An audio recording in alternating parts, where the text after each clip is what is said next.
Assalamualaikum warahmatullahi wabarakatuh. Nama saya Asep Hairudin. Saya mengajar prakarya dan kewirausahaan di SMA Handayani 1 Pamengkut. Prakarya dan kewirausahaan, wirausaha pengolahan modifikasi pangan khas daerah, kelas 12 semester ganjil. Modifikasi makanan khas daerah. Modifikasi makanan khas daerah adalah makanan atau minuman yang diproduksi di suatu daerah yang merupakan identitas daerah tersebut dan menjadi pembeda dengan daerah lainnya. Kemudian dilakukan sentuhan inovasi pada produk tersebut sehingga mempunyai mutu yang lebih baik. Tujuan modifikasi makanan khas daerah. Yang pertama, memberikan variasi rasa. Variasi rasa dapat dimodifikasi dengan berbagai cara, misalnya dengan cara membuat rasa yang berbeda dengan yang sudah ada sebelumnya. Misalnya, lumpia Semarang dapat divariasikan dengan isian berbagai macam seperti daging, ikan kakap, krab atau kepiting, lalu ada juga udang, rebung, ayam, dan lain sebagainya. Yang kedua, memberikan variasi bentuk. Bentuk makanan dapat dimodifikasi dengan cara membuat bentuk makanan yang berbeda. Yang ketiga, memperpanjang usia produk agar lebih awet. Modifikasi cara memperpanjang usia makanan dilakukan dengan cara sebagai berikut, seperti penambahan bahan kimia, misalnya asam sitrat, garam, gula, atau secara biologi, misalnya dengan fermentasi, pengasaman, dan pengasinan atau pemanisan.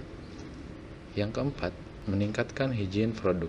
Cara produksi pangan yang baik sangat berguna bagi kelangsungan hidup industri pangan. Melalui cara produksi pangan yang baik, industri pangan dapat menghasilkan pangan yang bermutu, layak dikonsumsi, dan aman bagi kesehatan. Dengan menghasilkan pangan yang bermutu dan aman untuk dikonsumsi, kepercayaan masyarakat niscaya akan meningkat dan industri pangan yang bersangkutan akan berkembang dengan pesat. Mengapa wirausaha produk pangan khas daerah? Yang pertama, karena produknya sangat bervariasi. Yang kedua, bahan baku mudah didapat. Yang ketiga, teknologi pengolahan cukup sederhana dan dapat dipelajari. Yang keempat, investasi alat dan mesin dapat disesuaikan dengan dana yang tersedia. Yang kelima, pilihan kemasan sangat beragam dan mudah didapat. Dan yang keenam, pasar sangat terbuka lebar.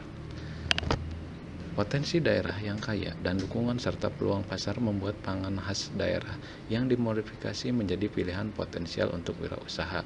Pengembangan pangan khas daerah selain dapat membuka peluang usaha yang cukup besar, juga otomatis dapat memperluas lapangan pekerjaan, peningkatan penghasilan dan kesempatan berusaha masyarakat khususnya di daerah, sehingga akan mendorong dan menumbuhkan perekonomian masyarakat daerah. Pangan khas daerah atau pangan tradisional sangat potensial dikembangkan karena berbasis pada bahan baku yang tersedia di sekitarnya. Produk modifikasi makanan khas daerah. Produk pangan khas daerah terdiri atas makanan dan minuman khas daerah. Makanan dapat dibagi menjadi makanan kering dan makanan basah. Produk makanan dapat juga dikelompokkan menjadi makanan jadi dan makanan setengah jadi. Makanan jadi adalah makanan yang dapat langsung disajikan dan dimakan. Makanan setengah jadi membutuhkan proses untuk mematangkannya sebelum siap untuk disajikan dan dimakan. Makanan kering khas daerah yang dapat langsung dimakan contohnya keripik balado dari daerah Sumatera Barat dan kuku macan dari Kalimantan Timur. Makanan basah dapat berupa masakan dan kue. Setiap daerah pada umumnya memiliki masakan dan kue khas. Kue khas Banjarmasin yang saat ini paling dikenal adalah kue bingka. Sulawesi Selatan sop konro yaitu sop iga yang kaya rempah dan es pisang ijo yaitu pisang kukus berbalut adonan tepung beras, tepung sagu, dan terigu disajikan dengan es dan sirup.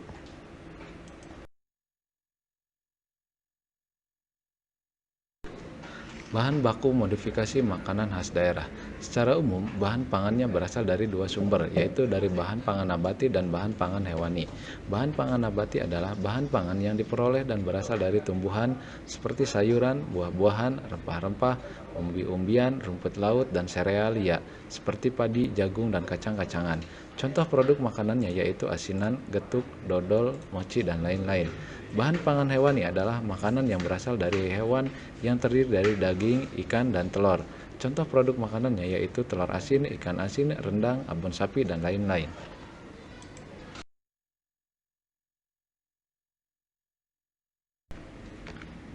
Terima kasih saya ucapkan kepada Ketua Yayasan Pendidikan Handayani 1979 Ibu Dr. Heni Hendriati SIP MM dan Kepala SMA Handayani 1 Pamengpeuk Bapak Asep Juanda SPD. Salam Baraya Handayani. Wassalamualaikum warahmatullahi wabarakatuh.